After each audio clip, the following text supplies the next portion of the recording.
So I'm going to give my reflections on the RTR, which I will call the Hobo Convention because I just like the sound of it better. I'll give my reflections on the Hobo Convention, and I'll also talk about Quartzite in general. And the overall takeaway is that I thought I was coming for the RTR and I would see Quartzite secondarily, but really it sort of worked out the opposite way. And I'll explain that in detail.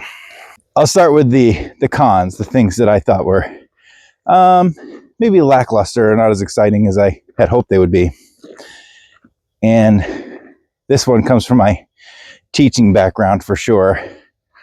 A lot of the presentations I felt were limited in format. It was basically either a panel or it was a sage on the stage. It was someone telling you,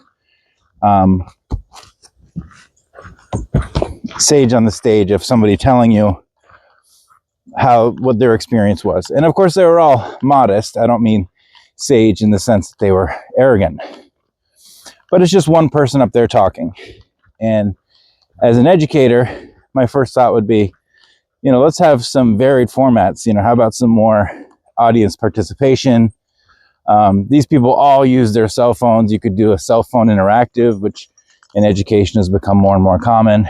Some visual aids, demonstrations, more stuff like that. It just seemed very limited. Somebody's going to go up there and talk, or maybe 2 or 3 people are going to go up there and talk, and that's what you get. And I'm sure for some people that's great, and probably when the event was starting out and smaller, that was more appropriate and it felt more intimate. Now that the event has grown, I would like to see a little more variety. Counterculture tryhards. I guess I was thinking to myself, where are the weirdos at? I was coming out here to get away from the normies, and most of the people, I'm such a hypocrite, most of the people were people like me who probably have a home and are traveling part-time, and they want to pretend like they're part of this big counterculture movement thing. And it reeks of tryhard. Now, there were some people there who were diehards, and they were easy to recognize. But a lot of retirees, a lot of normies. Not as. I'm looking for the freak show. Where's the freak show? And it just wasn't. It wasn't like that. And again, I'm a hypocrite. I guess when you become very established, you become part of the establishment. They're following the rules. They're in town with a permit. They stopped holding the event in the BLM because the government basically told them how it had to be, and it was not acceptable to the folks from HAWA or the RTR organizers. And when you become established, you're just a victim of your own success. You have, you're doing things the right way, and it becomes less organic, less wild. And that's it. That's it for the cons. Let's get into the positive things. Let's be more positive. A lot of pros about the Hobo Convention. My favorite thing by far, the thing that was of greatest help to me, were the open houses. It was just so amazing, especially on van day when I could seek out all the ProMasters. I could see what everybody had done with their ProMasters. I got some great ideas for finishing the van, some van envy, some ideas that I know I won't be able to do. But the open houses were just a wonderful value to me.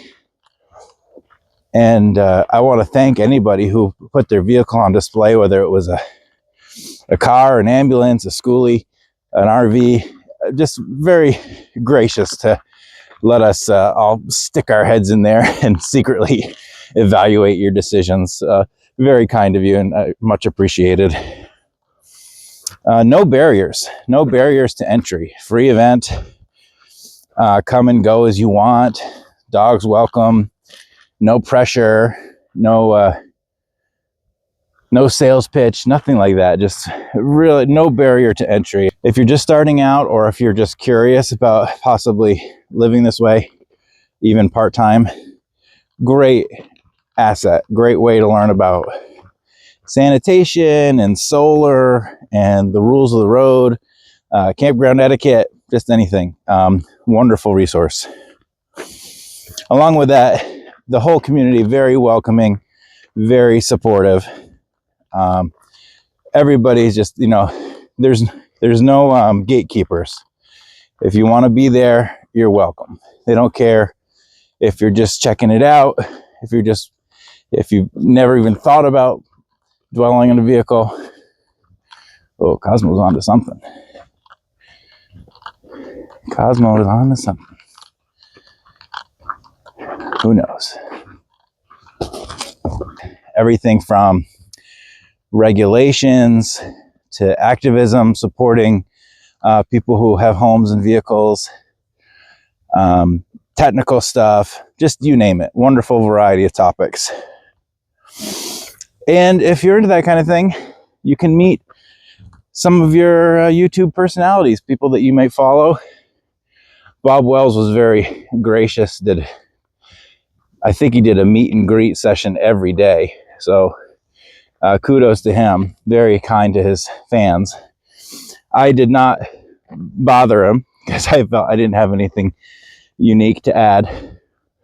But very nice to hear from him and some other people that I've seen on YouTube over the years. So that was kind of fun. The town of Quartzite itself, I'm going to give an A. Wonderful place to visit in the winter. I do plan to definitely spend more time in this area at this time of year. And let's talk about why. But first, the cons.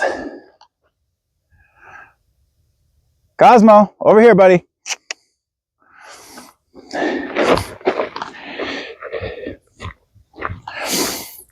One of the cons of Quartzite, Arizona is what I will call American noise and waste. Again, I'm being a hypocrite.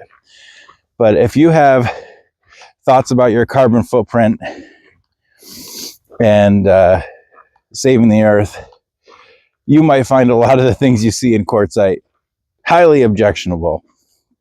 There is nothing but huge diesel engines and two-cycle dune buggies and noise and freeways and people making trash and propane refills and just you name it. It's just like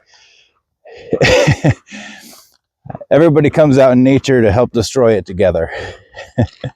So if you have a hard time being around American noise and waste, perhaps Quartzite is not for you.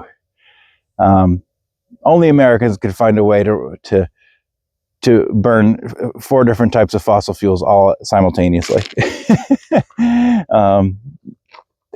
Again, I'm being a hypocrite. I get 20 miles to the gallon. I'm driving around basically for my own enjoyment.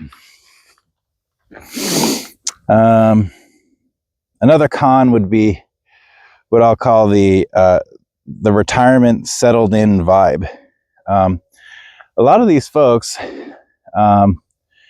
they really don't do anything different than any other boring person sitting at home at the couch. They scroll their phone. They want to park close to where there's good internet, and they watch CNN or Fox News, and they yell at the TV, and they go through their, you expect to see a little bit more dynamism from people that are living what I would look at as an alternative lifestyle. But I mean, you see some people doing athletic stuff and creative stuff and spiritual stuff, but for the most part, no, it's really a settled in retirement vibe around here. Another con is the very limited shopping options. There's not a real grocery store. You have to drive either to Blythe, California or to Parker to get anything that resembles a serious grocery store. If you want a lot of good meats and fresh veggies, you're going to have to go get them. If you need a Planet Fitness or UPS store or anything like that, you're out of luck. Come on, buddy. Let's keep moving. It's definitely a chill, friendly vibe that's accepting of travelers. I mean, it would have to be. Everywhere you go, whether you're in the laundromat or getting water, whatever you're doing, everybody there is doing the same thing as you. They're all traveling. A lot of nice conversations. Hey, where you're from? Tell me about your rig. Which laundromat do you think is better? You know, everybody's traveling and everybody's pretty accepting. Another pro is the swap meets. I'm not really here to buy things, but if I were, I did buy one nice camping knife, and I did because my other one, the handle's starting to come loose. That's no good. But they have these swap meets, and if you're looking for gems or antique tools, which is what I'm into, or I don't know, what do they call it? Automobilia, old gas signs and stuff like that. Even books, records. If you're into sorting through that kind of stuff, Quartzite is pretty cool in the wintertime. Of course, the main thing is the beautiful access to these public lands. Basically, great free parking close to town in every direction from town. I'm here in Skadden Wash. You can see town. Town is over there. And before that, I was camping in High Jolly, which is north of town. Can't beat it. Can't beat it. If you want, it's funny, even these people that have $250,000 RVs, they're just as thrilled to have their free camping as I am. And why not? This is such a great place to do it. Nice variety of desert landscapes and some great hikes. Of course, I wouldn't want to be hiking with the dog off leash on this trail later in the day, although it's a weekday. But this would be a good chance for ATVs to run me over. Although the shopping options are extremely limited, I would still consider the size of Quartzite to be in the plus column. It has a lot of similarities in its economy to Yuma, except Yuma is so much larger, and it's a bigger town with bigger town problems. And I'll take, even though, you know, I struggle to find fresh veggies and so forth, I will take Quartzite over Yuma. Can't beat this winter climate. It's been about 78 in the daytime and maybe 45, 46 at night. It's just been wonderful. There's a reason why there's so many people here that I meet from Illinois and Pennsylvania and Wisconsin and Washington. They didn't come here by accident. Traveler-friendly services. I will say that if you have a van that breaks down, if you, you know, all the things we already talked about, laundromats, propane refills, filter water fill up, stuff like that, no problem. And as a final comment, I will say the dog park here was a very pleasant surprise. A lot of these folks, they're dog people. They bring their dogs with them from North Dakota or wherever they're coming from. And we all meet here, and the dog park is actually really nice. Tip of the hat to the town of Quartzite for having that nice dog park with 3 different size sections for us visitors. Well, gonna be sunrise pretty soon. Once the sun hits my face full, means it's time to turn around. Cosmo already looks like he's ready for that drink of water. Worked himself up into a lather.